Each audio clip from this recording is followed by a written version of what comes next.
So, jumping in, administrative stuff.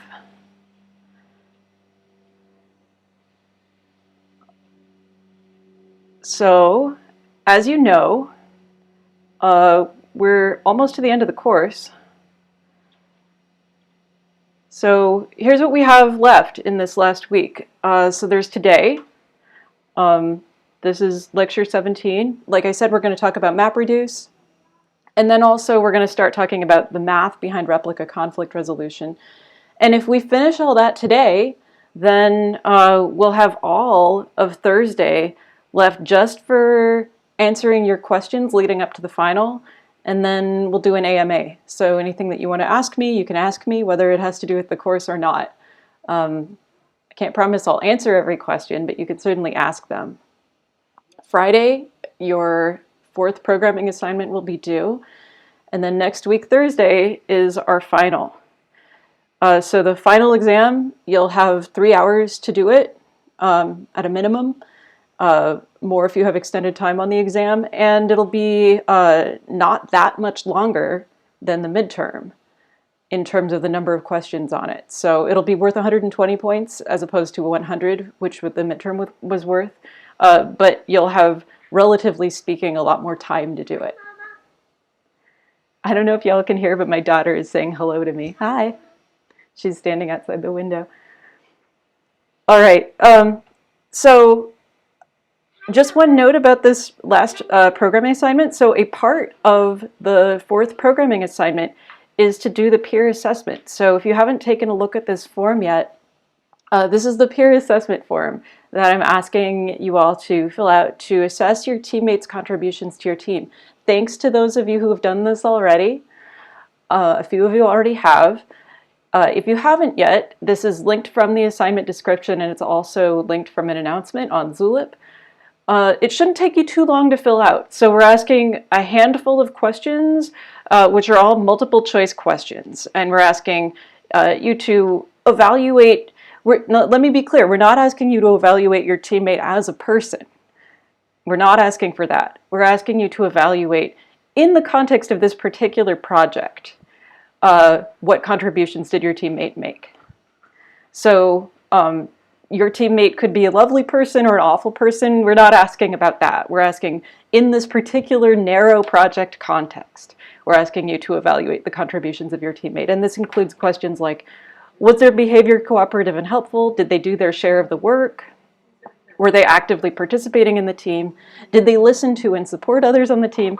And did they do their work accurately and on time? So please take a few minutes to fill this out for every member of your team. And to motivate you to do it, we will not return your grade for assignment 4 until after you've submitted this peer assessment for every teammate. So please give a little bit of attention to that. It should be easy. It should only take a few minutes. Great question. Will you have any sort of study guide for the final? I am going to share a list of questions. So like I did before, I'll share the list of the in-class lecture quizzes, the questions from those, but I'll also share a big list of questions that was put together over the last few years that I've been teaching this course. And you'll be able to use that as a study guide for the final. It'll cover the whole term. Other logistical questions about this stuff? Oh yeah, while I'm talking about assessment, peer assessment, be sure to fill out your course evaluation also. And all I have to say about that is actionable feedback is good. So I really want feedback on what worked and what didn't for you in this course. So if you have suggestions on what can be done better, we're eager to hear them.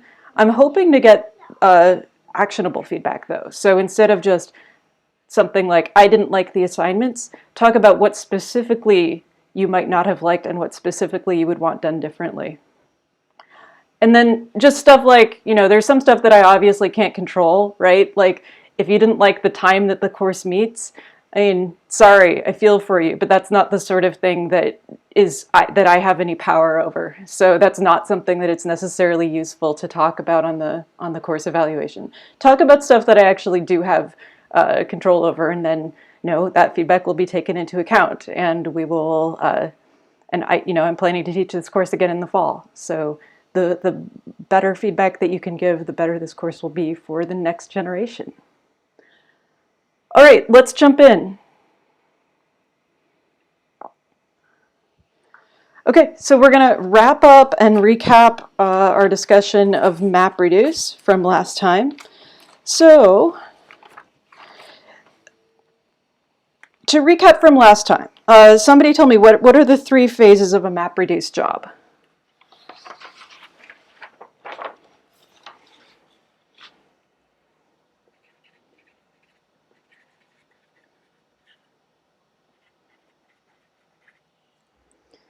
That's right. Yeah, the map phase, the shuffle phase, and the reduce phase.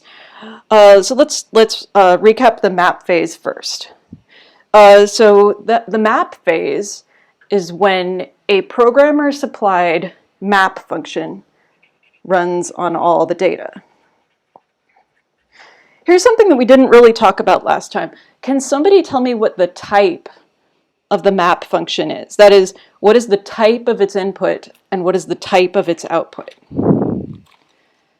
So these might not necessarily be the literal types that you write in the code, but conceptually, what is the input to the map function and what is the output?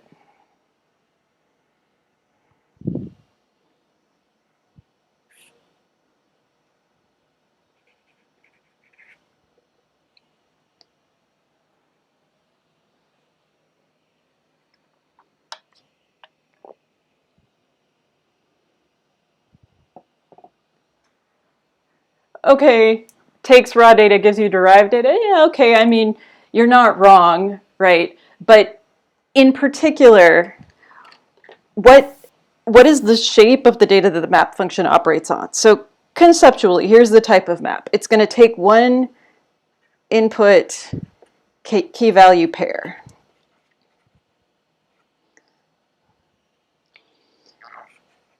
And then what is it going to give you as a result?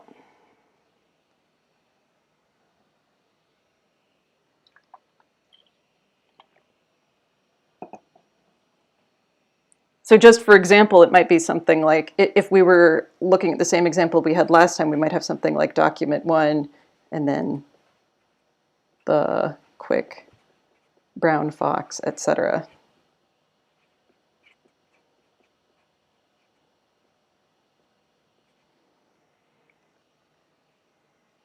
And then what would you get back? That's right, you would get a set of intermediate key value pairs.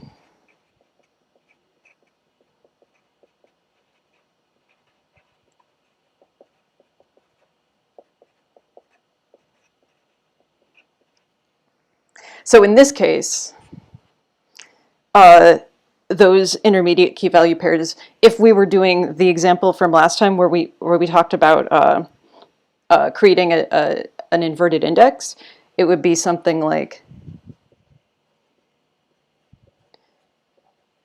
pairing up words from the original document with document identifiers like this. So a set of those. So this up here at the top is a particular example of what the input and output might look like for a particular MapReduce job. And then this here is the general conceptual type of map. What if we wanted to do word count instead? So what would we want the map function to spit out then? Well, if it were word count, then we'd want it to spit out each word and then a count, right? So this would be another kind of set of intermediate key value pairs that you might get. So in this example, let's say the whole sentence was the quick brown fox jump over the fence, right? So there's two occurrences of the, but I just put one here, right? So I'm imagining that later on in this set, there would be another pair. So all of those occurrences of the we're imagining are going to be added together later. So it's okay to defer that until the reduce phase. But if we felt like doing it here in the map phase as an optimization, we could. Okay. What happens after the map phase is the shuffle phase.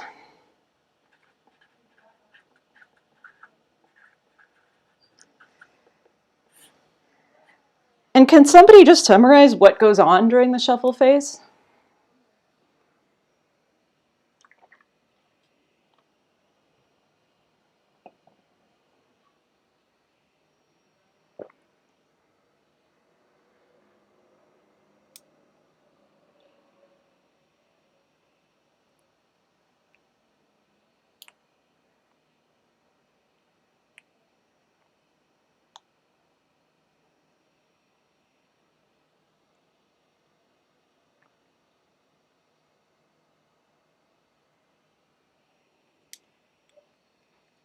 Right.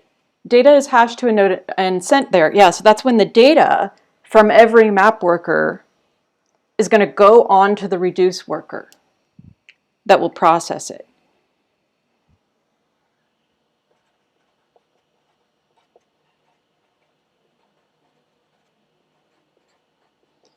And by data, I mean those intermediate key value pairs.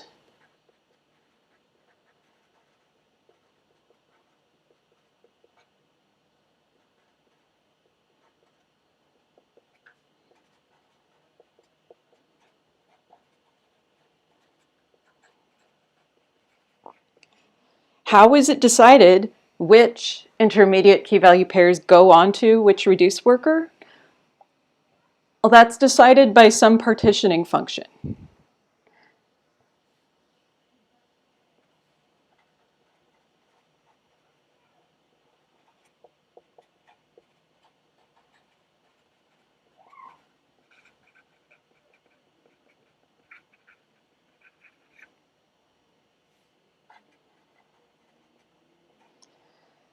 So this might do something like hash of key mod r, where r is the number of reduce workers. So interestingly, in the paper, they don't say that the default partitioning function is this, right? They don't say that it's necessarily hash of key mod r. They do say that there is a default partitioning function. They say that the default partitioning function uses hashing, and then they say, for example, hash of key mod r, but they don't come out and say that that's actually it. So maybe Google has some secret partitioning by hash approach that they're not telling us about that's really awesome, but it's probably something a lot like this. And just to reiterate what we said at last time, so last time we talked about why would they do this? Like, why is it okay to do this? Because remember when we discussed consistent hashing, we talked about how this would be a bad way to divide up the data if this number r ever changes.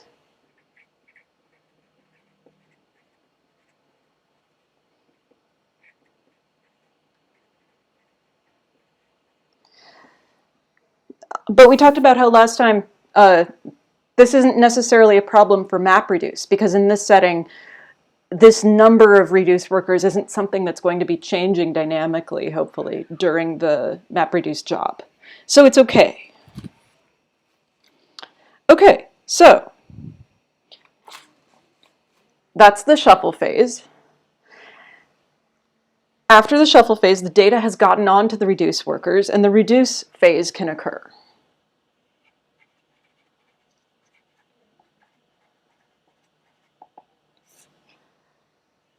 We talked about the conceptual type of the map function.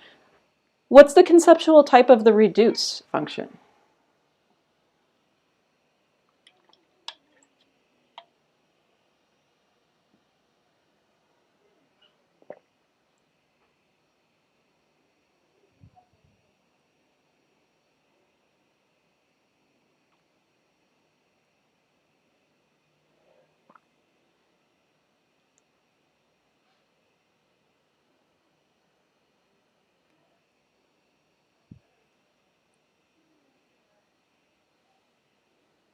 by the way, these types of map and reduce may not match up exactly with what you might be used to from functional programming and the concepts of map and reduce.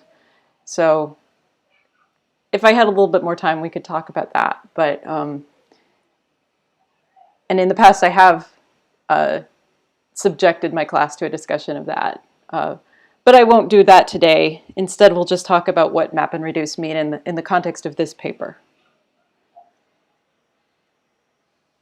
Okay, so this is a little bit trickier, yeah. So the reduce workers are each going to have their own partition of the data, right? And we can think of this as, you know, this kind of partitioning approach, hash of key, partitioning by hash of key. So every one of these intermediate key value pairs with the same key is going to end up on the same reduce worker, right? So a reduce worker running the reduce function is going to have a bunch of intermediate key value pairs, hopefully with the same key, right? Or it might have several sets, but if there is a pair with the same key as another pair, then they will be on the same reduce worker. And it's the job of the reduce function to put them together somehow. So we could say that the reduce function takes a set of key value pairs with the constraint that all the keys are the same, right? But the way that they express this in the paper is they say that the reduce function takes one key and then takes a set of values that go with it.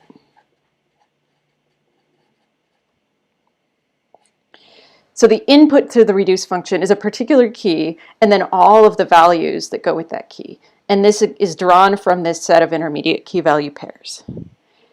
And then it produces some set of output values.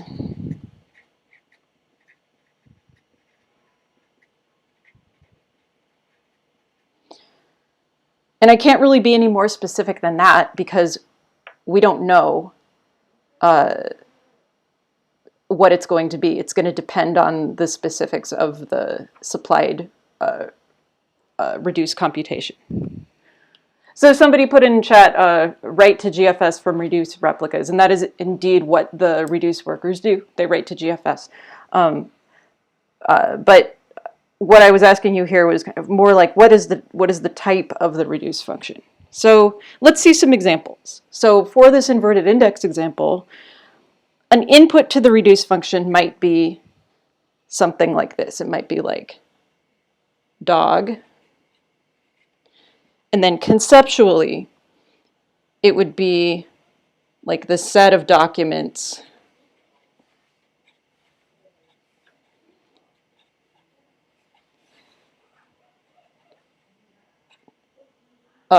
containing that particular word.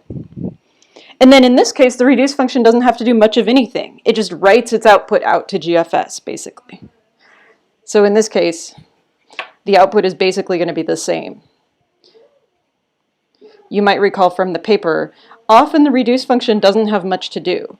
And that's kind of the magic of the shuffle phase. So even though the shuffle phase is just moving data around,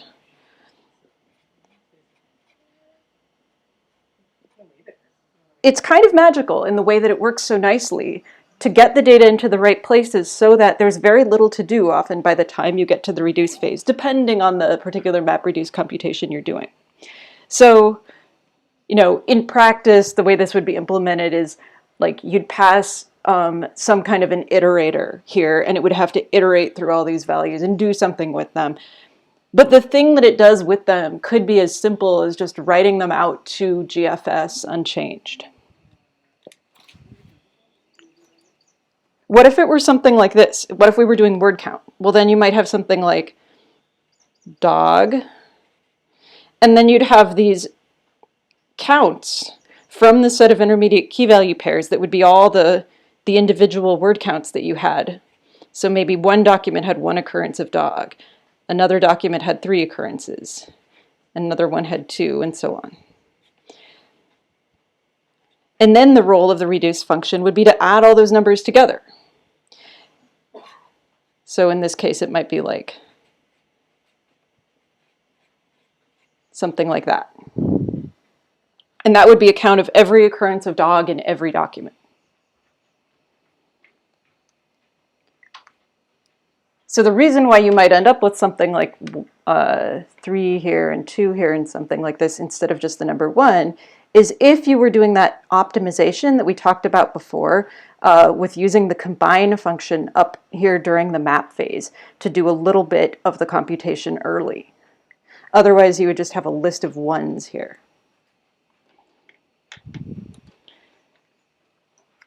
So let's talk about that just a tiny bit. So let's say that I'm a map worker. And let's say that I have to count occurrences of the word dog. So let's say that for a particular document, I have something like, you know, my dog is the best dog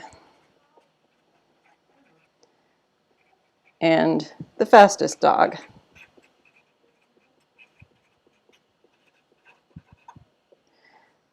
So let's say that I have this. If I used the word count map function that appears in the MapReduce paper, then let's say that I were only counting the occurrences of dog. Let's say that I was ignoring other words. So if I used what was in the paper, then I would end up with like 3 intermediate key value pairs here. I'd end up with this. And this would be during the map phase, right? And then during the shuffle phase, those would all get sent to a particular reduce worker. So the shuffle phase would send them to some reduce worker. And then at that point, all those 1s would get added together. And you would end up with this. So I can kind of draw an arrow in the middle here, so it's showing shuffle. So this is the map output. This is the reduce output.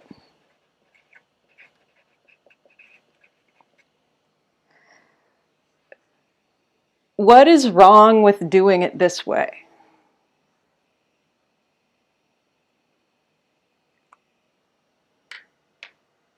Or are there any downsides to doing it this way?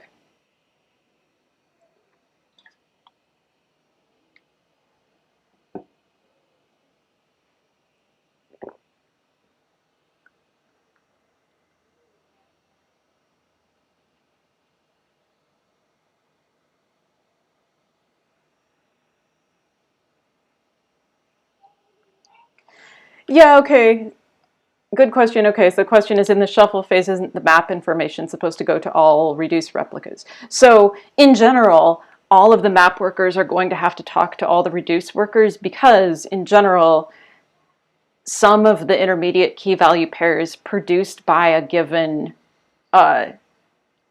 produced by any given map worker are going to have to get hashed to a particular reduce worker. So yeah. Maybe this sentence was split over multiple documents, right? Maybe I had a sentence that was just, my dog is the best dog, another sentence that was just, and the fastest dog. Maybe these were on different map workers, right? And then both of those map workers would have to talk to the reduce worker that was responsible for the key dog. Great, yeah, so somebody just said what I was looking for, which was sending all 3 of these tuples across the network costs bandwidth, right? So these could have just been added together on the map worker's side. And then the map worker could have just sent this. So a map worker is fully capable of doing some local computation. And then that on the reduce side would be added together with every other map worker's count for dog.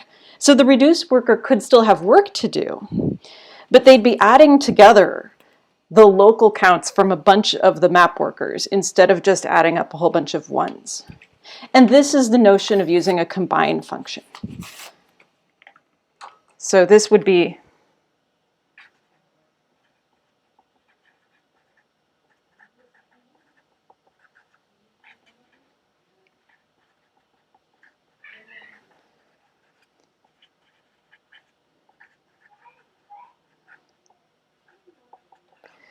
this would be a way to possibly save bandwidth. If you could do some of this work on the reduce workers side, then you have less to send over to the reduce workers when it's time to do the shuffle. The reason this is okay to do in the case of our word count computation is because the operation that we're doing, in this case it's addition, right? We're just adding together these numbers.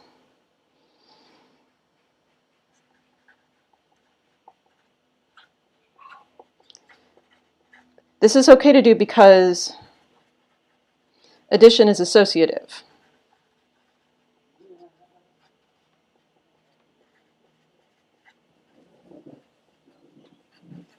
So what does that mean? Well, associativity means, for addition, it means that if you add A plus B, right, and then you add C to that, that's the same as if you add A to the result of adding B and C. So if the reduce operation in general that you're trying to do, in this case the reduce operation is addition. So if the reduce operation is associative, then it's okay to do as much as we can early, locally on the map workers. So the reduce workers will still have work to do, but not as much data will have to be sent during that shuffle phase. So in general,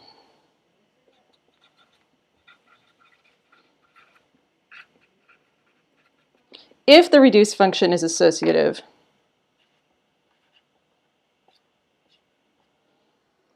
then we can do this combine thing and do some of the work early on.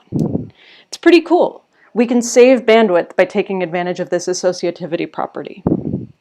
So instead of sending dog1 a million times, then a map worker can just do as much addition locally as possible and then send that compressed data, in a sense, over to the appropriate reduce worker. And then the reduce worker will do whatever addition is still necessary to be done at that point to get the final result. Questions about any of that?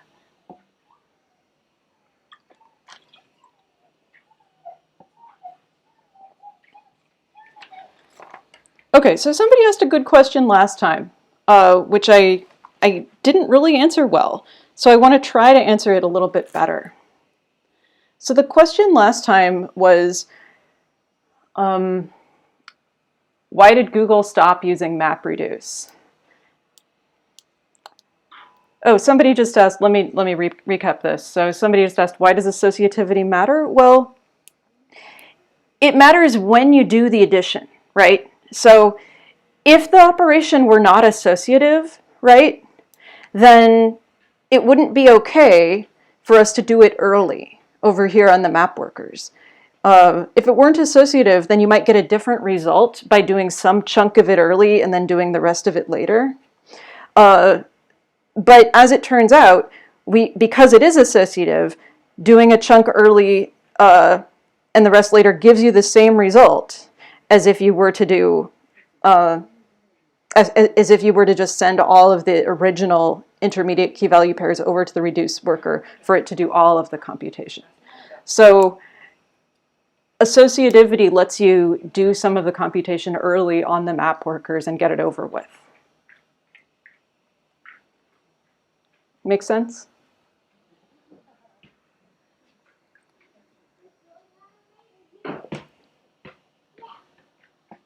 Addition is just one example, but it's the one that happens to be useful in this particular word count example. But in general, any associative reduce operation should be okay to do this combine thing with.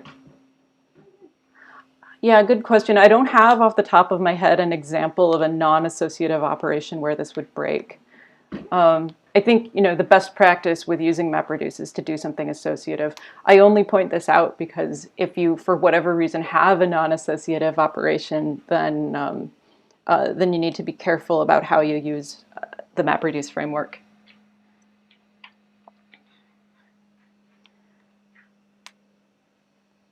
Good question.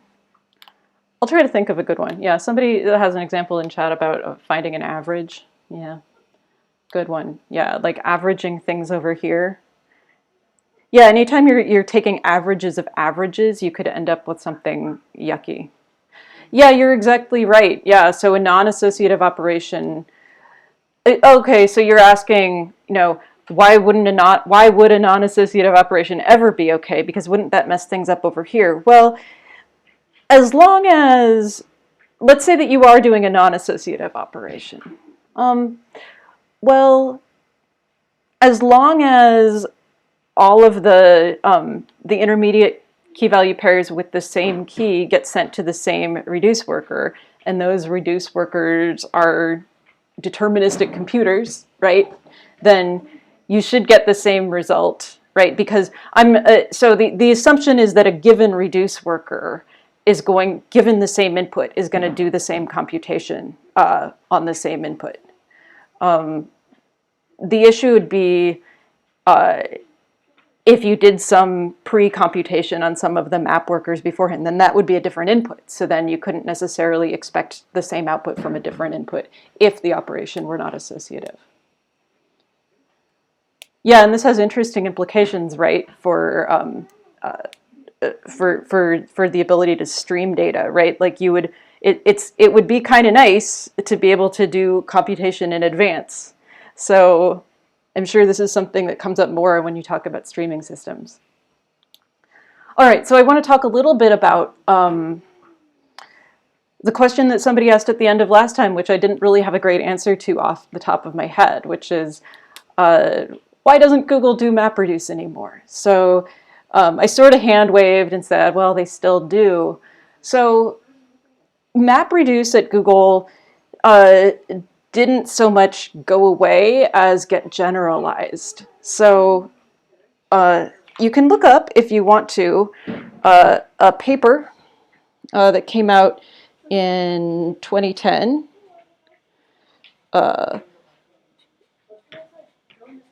which is called Flume Java. I think it's Flume Java, easy, efficient data parallel pipelines.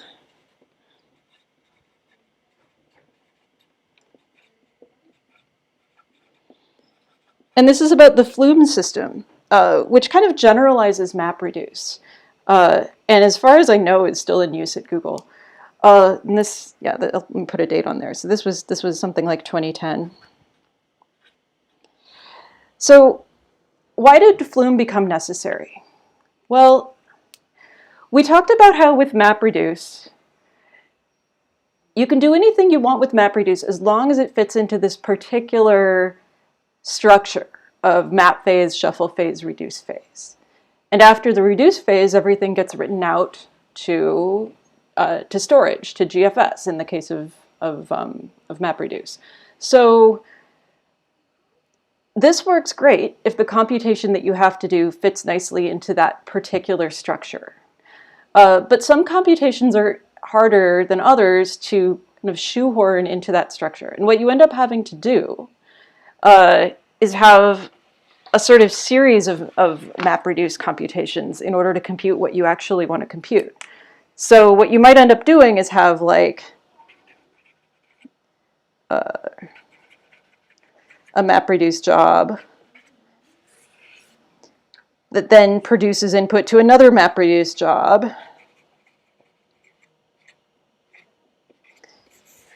that then produces input to another, and so on, right? So the raw data comes in this end, and then in order to compute what you need to compute, because the MapReduce framework is so structured, And because there's only so much you can do, right? You're given only a couple of degrees of freedom with the MapReduce framework. You get to supply the map function and reduce function. If you need to compute something that doesn't fit into that framework, then you need to chain together multiple phases of MapReduce. What happens in between MapReduce jobs? Well, the data gets written out to GFS, right? So in between here and here, you're writing out the data to GFS, and then it goes back in, and then again here, and then back in here. So if these different MapReduce jobs are each just themselves intermediate stages in the overall pipeline that you're trying to carry out, then this gets really tiresome, right? Because you're having to write out the data to the file system in between every one of these intermediate phases. So this gets really slow. Instead of just being able to keep the data on the machines that are operating on it, instead it's being written out to this intermediate storage location every time, and then sucked right back into MapReduce, and then out to storage again, and then back in. So this gets really slow. So what you might hope for instead is some kind of system that offered you a little bit more flexibility, that would let you not have to do this writing out to intermediate storage every time. So that is what Flume does. So Flume generalizes MapReduce. If you still just want to do a regular old MapReduce job, you can. But Flume also makes it possible to schedule these long chains of MapReduce jobs in a way that's more efficient. And so if you're interested, I would encourage you to check out that paper that I mentioned. And there may have been things published more recently too. I'm actually not sure. It's a nice paper. I remember reading it a few years after it came out. So it's not so much that MapReduce has gone away, it's just that it's been generalized, and this particular limitation of it has kind of been overcome.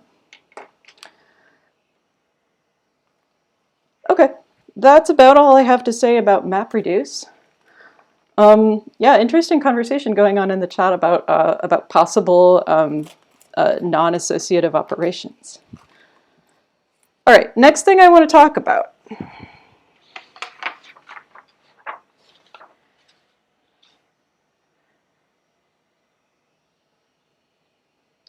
I'm trying to think if I should do the quiz question right now.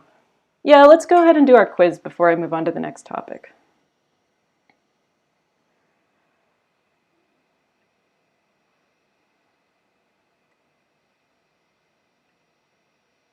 All right.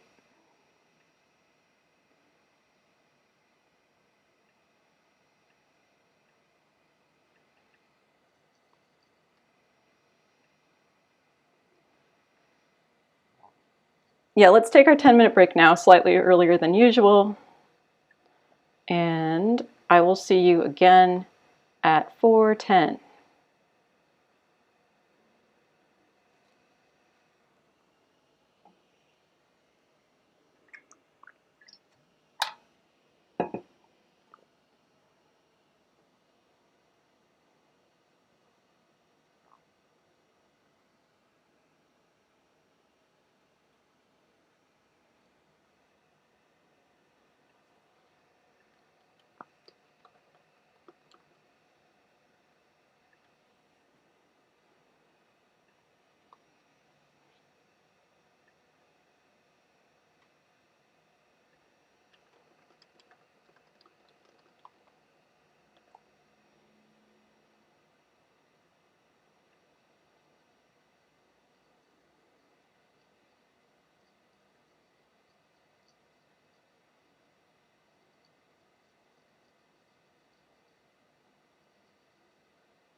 Right, 2-minute warning.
Okay, welcome back.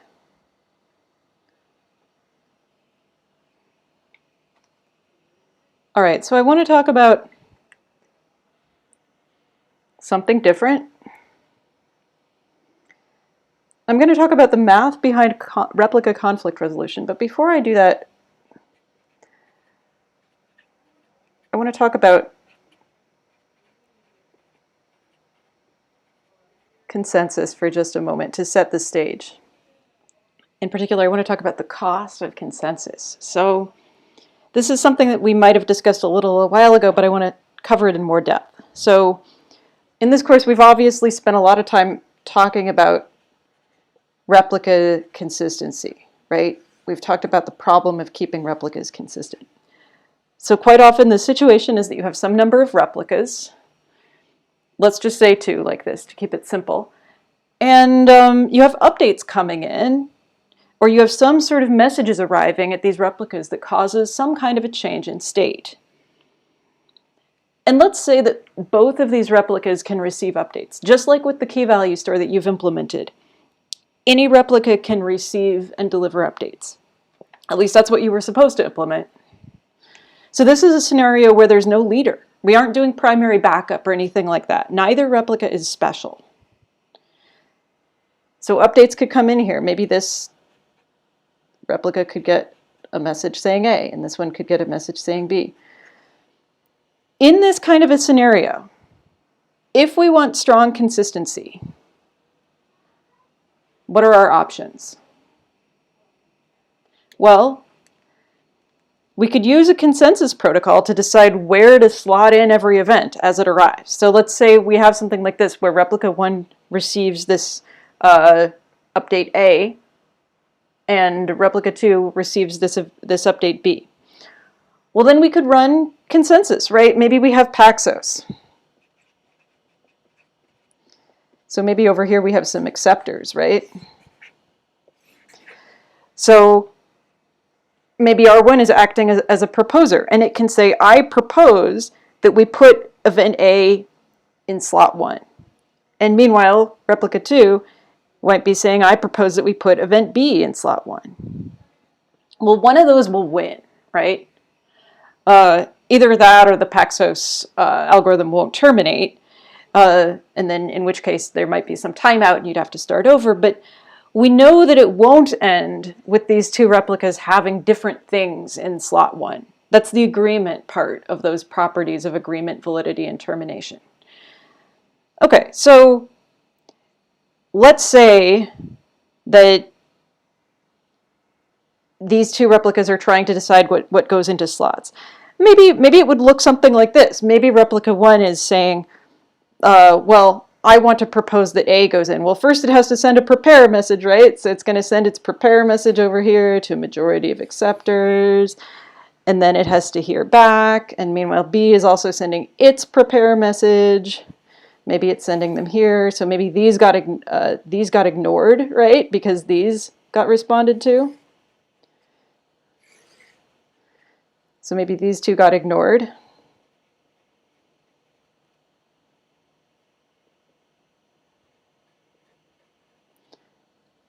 maybe this was like a, I don't know what proposer number was used, but the point is, somebody got in first, and then the other ones got ignored. So promise messages go back, then A gets to say what it wants to have accepted. So A would say, oh, I want to have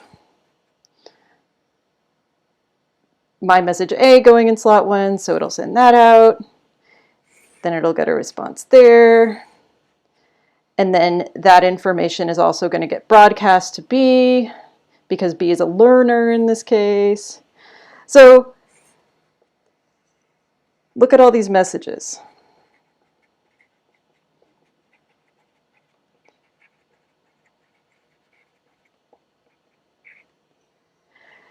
How many messages got sent here? A whole lot, right? It looks like 1, 2, 3, 4, 5, 6, 7, 8, 9, 10, 11. Something like 12 messages were sent just to get to the point where both R1 and R2 knew to put A in slot 1. And we still have to run the protocol again to get them to agree to put message B in slot 2. So the point here is consensus protocols are expensive, right? The only time that you really want to use them is when it's very important that everyone agrees on having everything in exactly the same order. So in this case, we would only want to go to the trouble of agreeing on an order for A and B if it actually matters that they do happen in the same order everywhere. Now, I haven't told you anything about what this A and B are, right? So it's possible that it is really important that they do happen in an order that's important, right? And it's necessary for everybody to agree on that.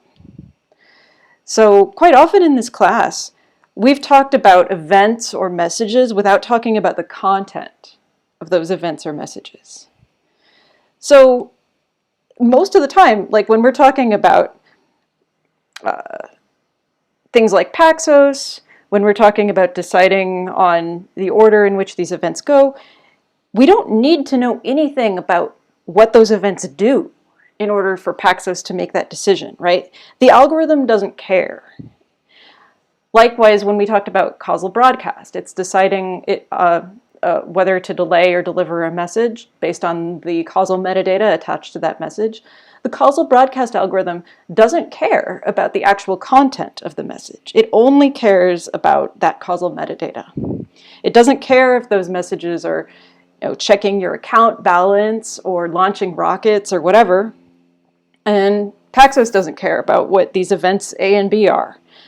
The Chandy-Lamport algorithm doesn't care. None of these algorithms care about the actual content of the messages.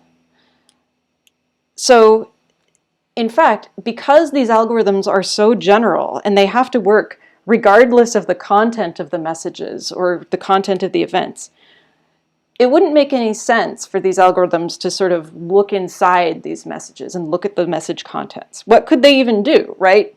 They couldn't do anything necessarily useful with that information because these algorithms have to work generally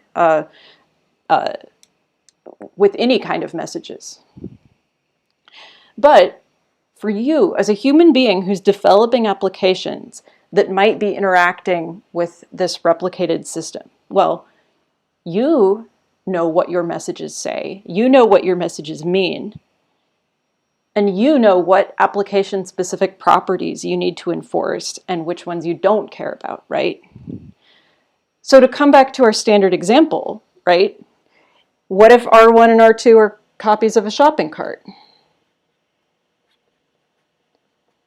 And what if events A and B are adding things to the cart? Let's say that event A is adding a book to the cart and event B is adding the blender to the cart. Well, if that's what's going on here, then you probably don't want to pay the cost of sending all of these messages just to get everybody to agree, okay, first we're going to add the pants and then we're going to add the blender, right? Because that would be massive overkill for this situation. Because the order doesn't really matter very much. Now, the guarantee that you want could vary depending on the application that you're actually implementing. But a lot of the time, the safety property that you want is not strong consistency. I'm going to argue that a lot of the time, the safety property that you want is just strong convergence.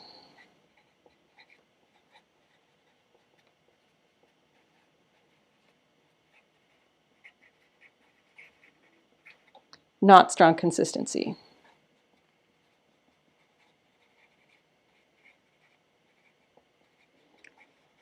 So recall that strong convergence means that if replicas have delivered the same set of updates, then their states agree.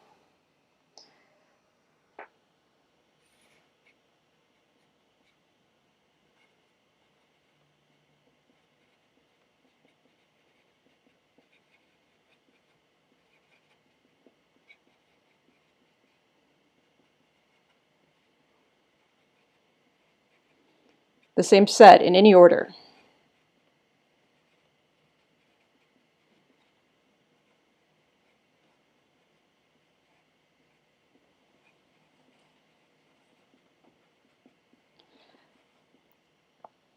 So strong consistency is going to be overkill for a lot of situations.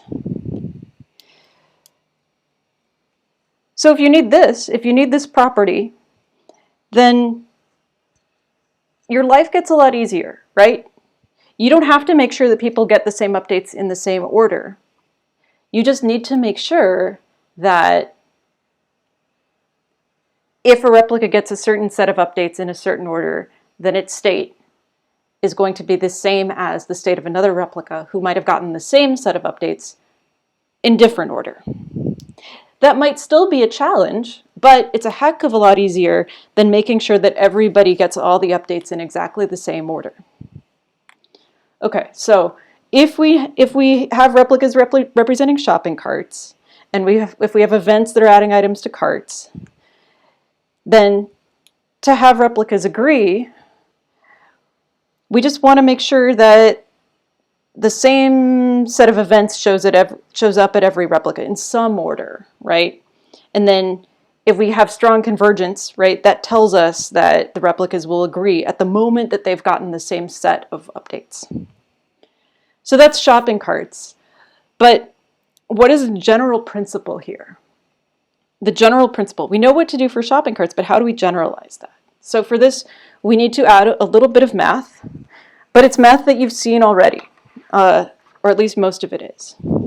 So let's talk a little bit about it. So reach back in your brain to when we talked about partially ordered sets, way back at the beginning of the course. Can somebody remind me of what the definition of a partially ordered set is?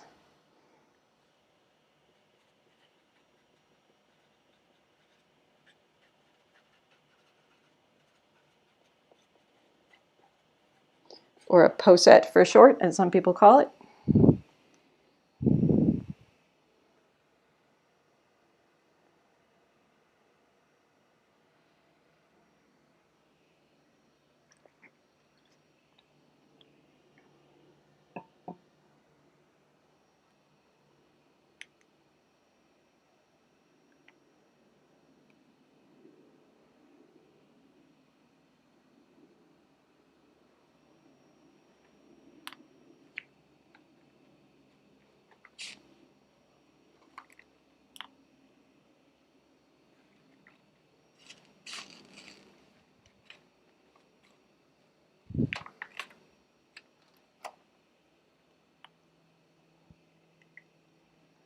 That's right, yeah. So you have a set,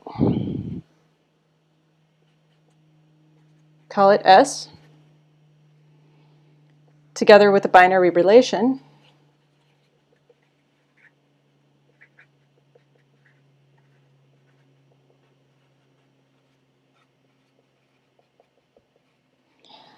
And I'll write it this way. Sort of looks like less than or equal to, but I'll use this funny looking square operator that relates some of the elements of S to each other. So the partially ordered part of partially ordered set means that not every pair of elements in S is necessarily going to be related by the relation. In other words, not every pair of elements is going to be necessarily comparable. but this is going to be a relation that relates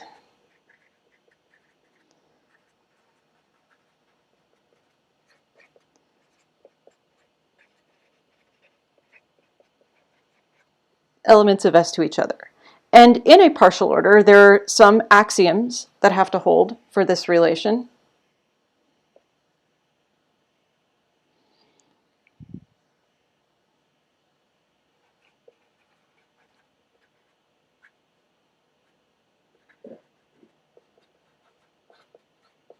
And there are 3 of them. Can anybody remind me what the 3 properties are that have to be true of that relation?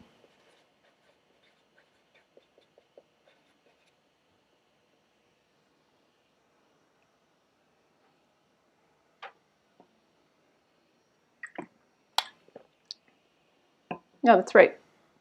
So the partial order has to be reflexive.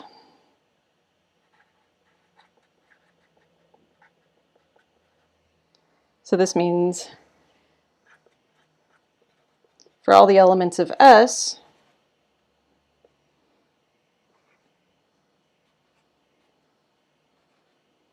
they're all related to themselves by the partial order. Antisymmetry. So this says that if you have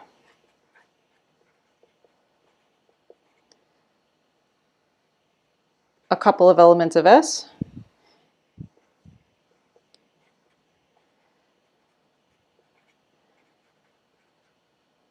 A and B, if A is related to B by the partial order and B is related to A,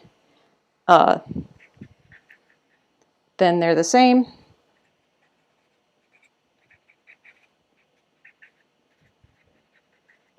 And then finally, transitivity, which says that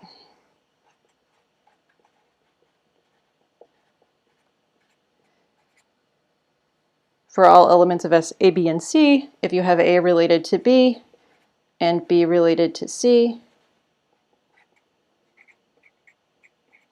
then A is related to C. What's an example of a partially ordered set? Well, the usual go-to example for explaining partial orders is to have S be the set of all subsets of some other set. So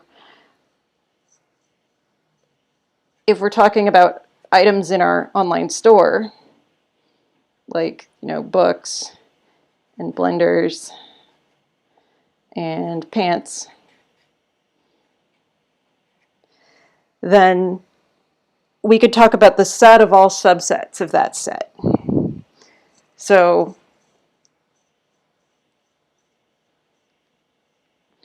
I could say S is, maybe there would be the empty set, and there would be the set containing the book, and the set containing the blender, and the set containing the pants. Then you have pairs of 2, so like we've got the book and the blender, and we've got the book and the pants.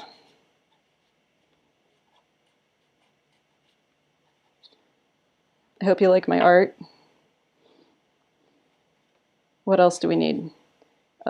Whoops, not the book, we already got that. We need the blender and the pants. And then finally the set of all 3.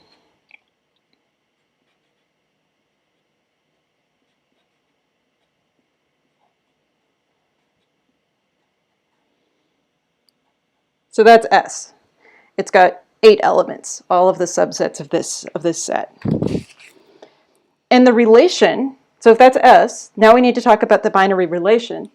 And the binary relation we care about in this case is set inclusion. So, for instance,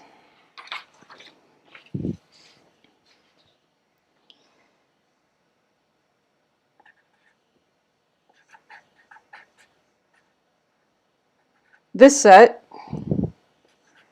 would be a subset of this set.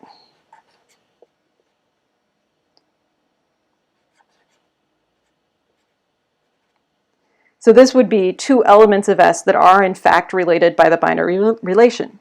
But you could have other elements of S that are not related. For example,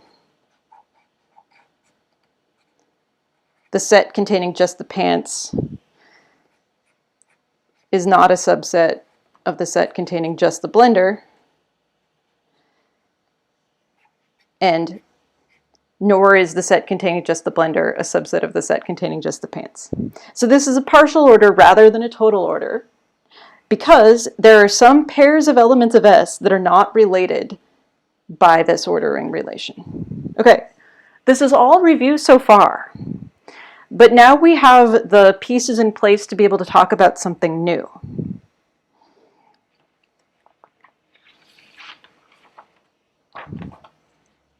So we can talk about upper bounds.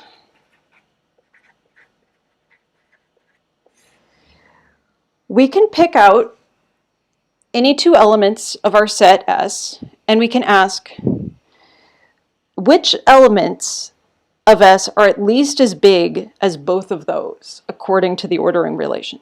So let's say that I pick the set containing just the book,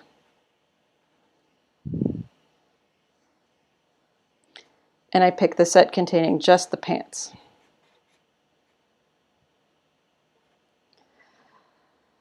What are the elements of S that are at least as big as both of those?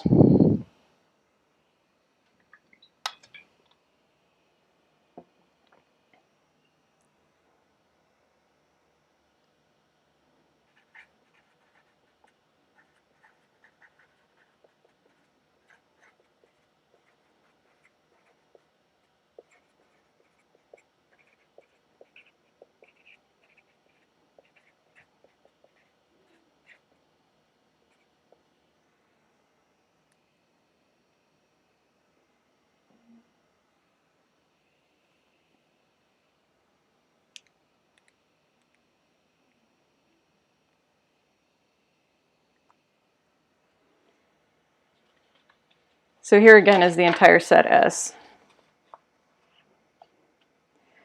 So what elements of S are at least as big as this element of S and also this element of S?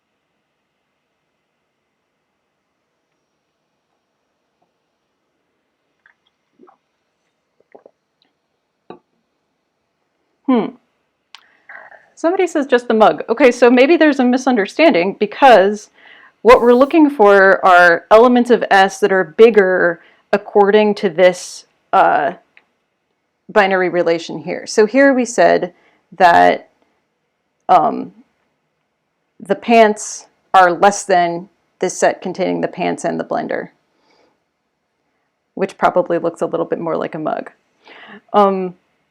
So what we want are elements of S that are at least as big as both of these. So they have to be elements of S that, at a minimum, they have to contain both of these.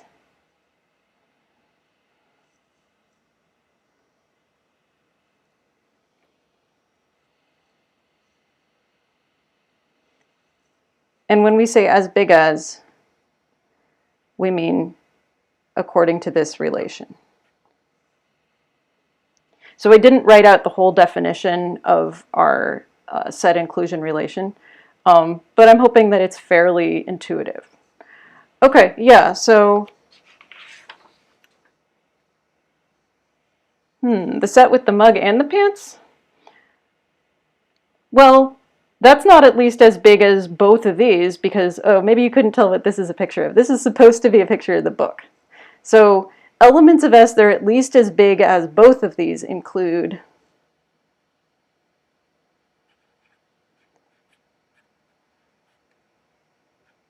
first of all, this set that has both the book and the pants. That's at least as big as both of those. and then also the set of all three, right?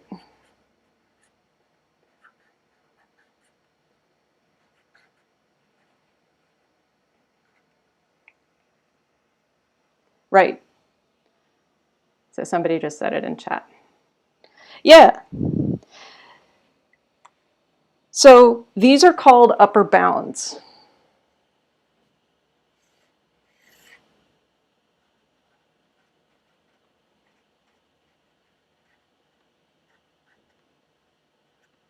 Of these other two elements of S.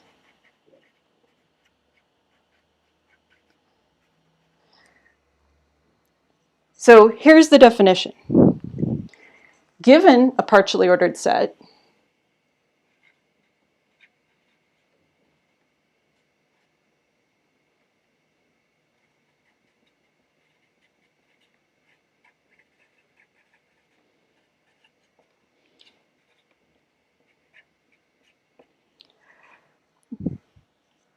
an upper bound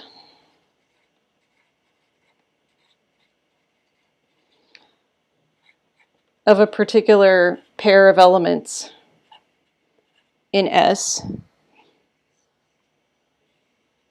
is some element in S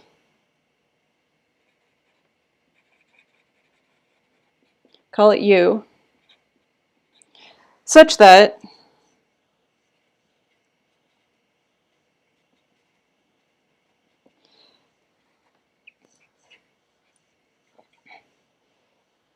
A is less than U according to the relation, and B is less than a U according to the relation.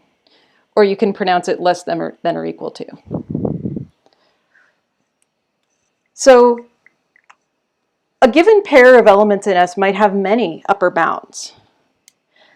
But in general, the upper bounds that are going to be interesting to us are going to be the smallest ones. So in this case, this is the upper bound. These are both upper bounds, but this is the upper bound that's really interesting. So we can formally define what it means for an upper bound to be the smallest.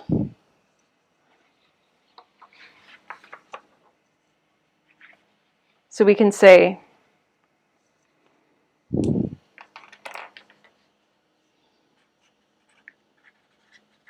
an upper bound of a particular pair of elements is what we call the least upper bound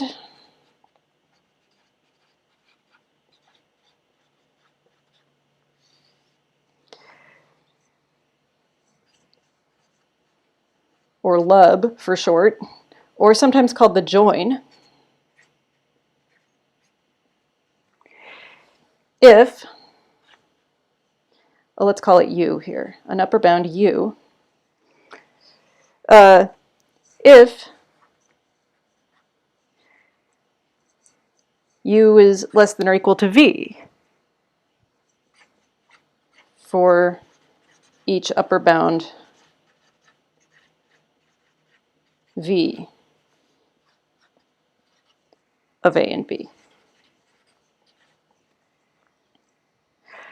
So in this case, the least upper bound of the set containing the book and the set containing the pants is going to be this one, the set containing the book and the set containing the pants. This is also an upper bound of those two elements, but it's not the least upper bound. So this here is the least upper bound.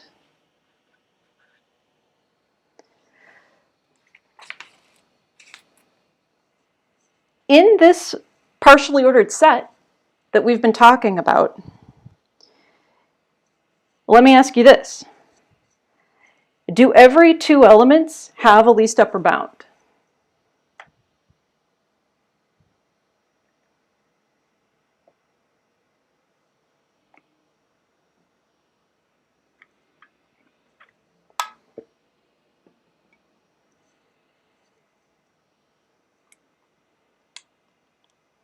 Somebody asked in chat, does this join have anything to do with the notion of join from relational databases? I'll let that one be an exercise for the reader.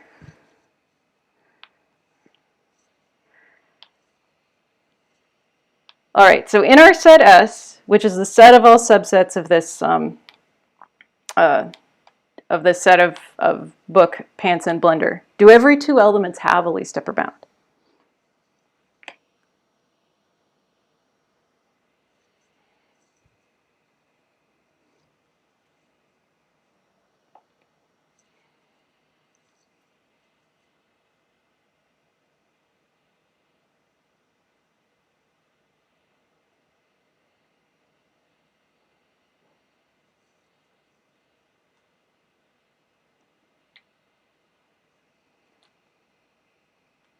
It's kind of a tricky one, so I'll give away the answer. It turns out that yes, they do. So now we can define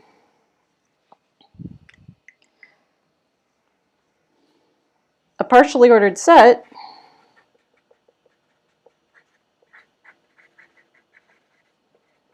in which every two elements have a least upper bound,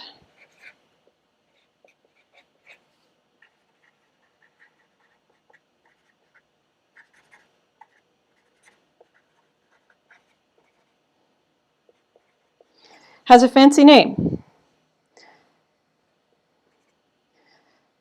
It's called a join-semilattice.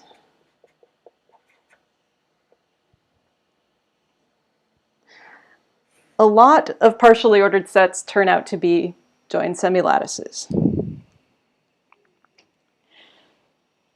So to bring this back to distributed systems, if we have our two replicas, right?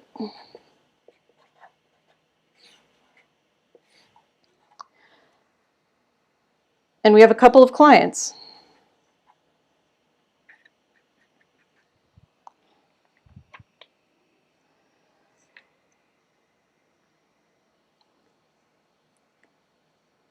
Let's say that we have a partially ordered set that is not a joined semilattice. So let's say that we have one where not every two elements have a least upper bound.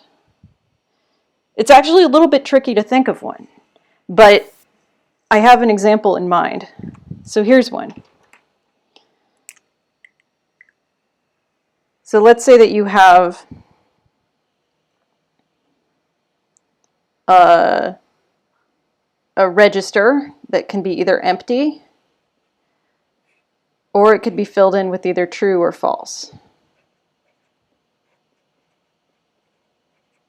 So these are the different states that it can be in. And I drew it like this to show that the different, so we have a set here of possible states. There's empty, true, and false. And so is it a partially ordered set? Well, we can check that it is, right? It turns out that it's reflexive, antisymmetric, and transitive. So the relation here would be like, empty is less than true, and empty is less than false.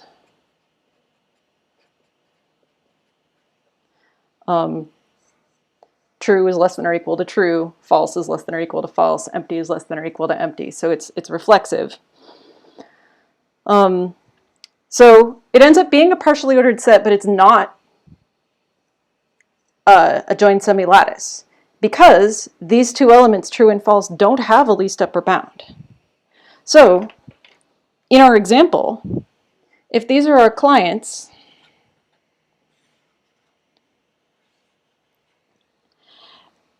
let's say that this client here has sent a message saying, set the register to true.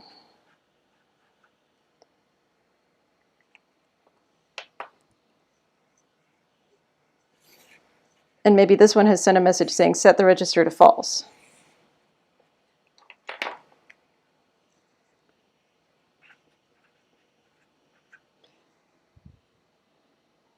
So now we're in trouble, right? Because we don't have a way to combine true and false. They don't have a least upper bound. So in this case, replica 1 got the true message first and then the false message. So replica 1 might end up in the false state, while replica 2 might end up in the true state. So if this is the situation that you're in, then you might end up needing to do something like consensus in order to resolve this problem. But if we had had two elements that did have a least upper bound, then we wouldn't have a problem here, because then when you get this message, you could merely combine this other message with it, right? And then here similarly. So I'm going to make an informal claim. So my claim is that if the states that a replica can take on are the elements of a join semilattice, then you have a natural way of resolving conflicts between replicas without having to do consensus. And we've talked about this before, but let's just look at it. So if we had, for instance,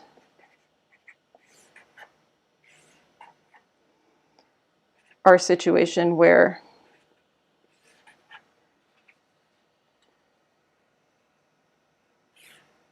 somebody writes the book and somebody else writes the pants,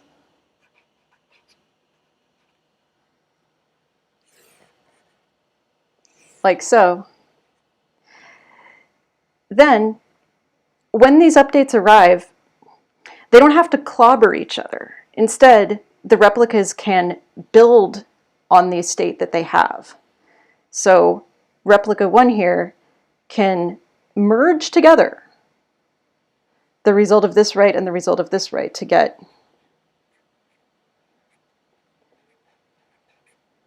something like this.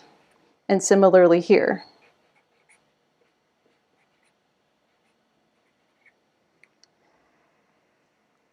And the reason why this is possible is because the states that these replicas can take on are elements of a join semilattice. And the particular join semilattice that it is that set S that we were talking about before and the set inclusion operation. And that gives us a way of resolving conflicts between replicas without having to do consensus. And you can think about that yourself and think about whether it makes sense. But if you're interested in these kinds of ideas, I'd recommend looking up on your own something called conflict-free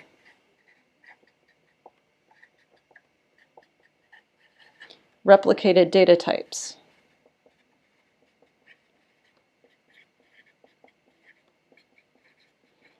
Or Crdts.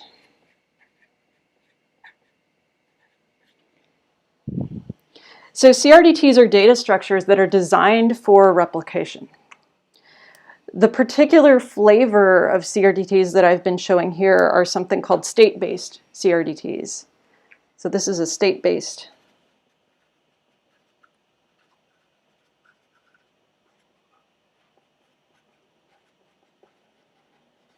Crdt example. What might actually happen in practice with Crdts is that maybe this client is only talking to replica 1, and maybe this client is only talking to replica 2. Then what might happen is that at some point, periodically, these replicas send each other their state, and then they have to merge their state with the other replica. So maybe at some point after this update has been received with this book, replica 1 decides to let replica 2 know, hey, I got this update. So it'll send its state over. Replica 2 will merge that state in with its own. And when it does that, how does it do it? It does it by computing the least upper bound of its current state and the received state. And similarly, replica 2 could send its state over here. And replica 1 could carry out this merge by taking the least upper bound of its current state and the received state. And at the end of this process, we will have the property that we wanted, which was strong convergence. We won't have strong consistency because, like we talked about in the past, strong consistency means that clients can't tell that the data is replicated, right? And that's not the case here, because a client could come along and read R1 and R2 at some point, during this phase before the merging has taken place, right? And if the client reads during that phase, then they'll see that the data is not strongly consistent. So strong consistency is not what we're promising here at all. Instead, we're only promising strong convergence. So with CRDTs, and in particular what these are, state-based CRDTs, you have this notion that the states that replicas can take on are elements of a joined semilattice. And when you receive an update from another replica, you can merge it in to your own by taking the least upper bound. Why can you always do that? Because the definition of a joined semilattice is that every two elements have a least upper bound. And so that makes it possible to do that merge and have it always come out like it should. So here's one last thing to think about. So far, I've been talking about issues that can arise when you're adding different items to a set. And in particular, this sort of issue might occur if there was a network partition, right? Maybe client 1 could only talk to replica 1, right? And maybe client 2 could only talk to replica 2. So you want it to be the case that later on, when that network partition heals, that their states are able to come to an agreement. But so far, I've only been talking about adding items to a set. But if clients want to be able to remove items, yeah, exactly. Thank you for asking the question. Then things get even more complicated. So think about how in the Dynamo paper, deleted items could reappear in shopping carts. Why did that happen? Well, it could happen because if you're representing the contents of a cart as a set, right?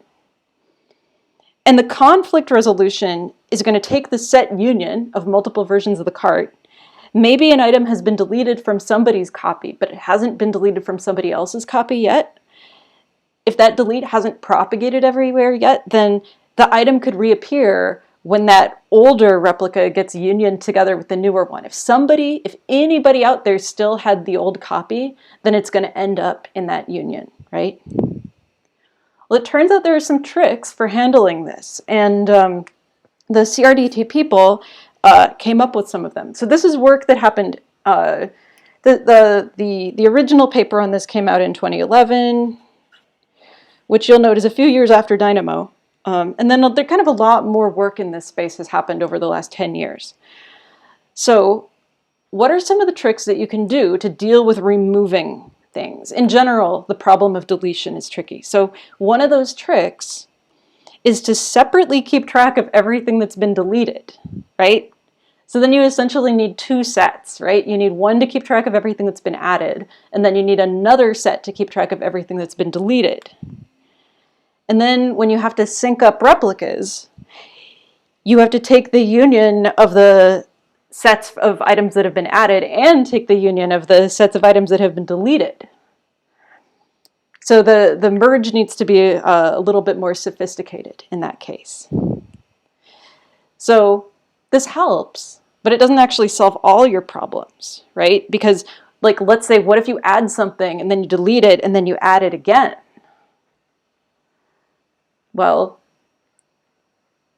then what do you do, right? Now it's in both your addition set and it's in your removals set. Which of those wins, right? Well, a common approach is to say remove wins. And then basically it means that if you add something and then you delete it, you can't ever add it again. So that might or might not be the semantics that you actually want for your application. So then you could try keeping a count of times that something has been added or deleted. Oh, another question in chat. Who keeps the set of added and removed elements? Yeah, so the question is, yeah, who keeps track? Well, yeah, every replica indeed has to track both additions and removals. So this obviously gets to be a lot of state, doesn't it? And that's one of the issues, right, with Crdts, is that you're tracking a lot of state, especially if you're doing a lot of deletions, right? The sets of deleted elements are called tombstone sets.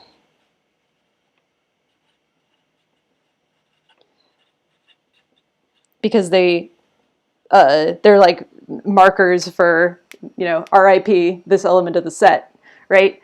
And some people jokingly call them doomstone sets because they're so unpleasant to have to keep around. So Crdts do not solve all your problems. They're nice, right? And they can help you avoid certain kinds of bugs, but sometimes there are some issues that are ultimately unavoidable and might require you to do something like eventually garbage collect all of the tombstones, right? And to do that, you might need to do consensus and get everybody to agree on a particular point where you're going to do that garbage collection. In summary, distributed systems are hard. All right, so that's food for thought. Thinking about how you manage this sort of replicated state in a setting where you also have to deal with network partitions and you don't want to have to do consensus all the time. If you want to talk more about this stuff, I love talking about it, but we're unfortunately out of time for today. I will see you on Thursday, and we're going to spend our time doing review for the final. So bring your questions and also bring anything at all that you might want to ask me, and enjoy the rest of assignment 4. And I look forward to seeing you in a couple days. Take care.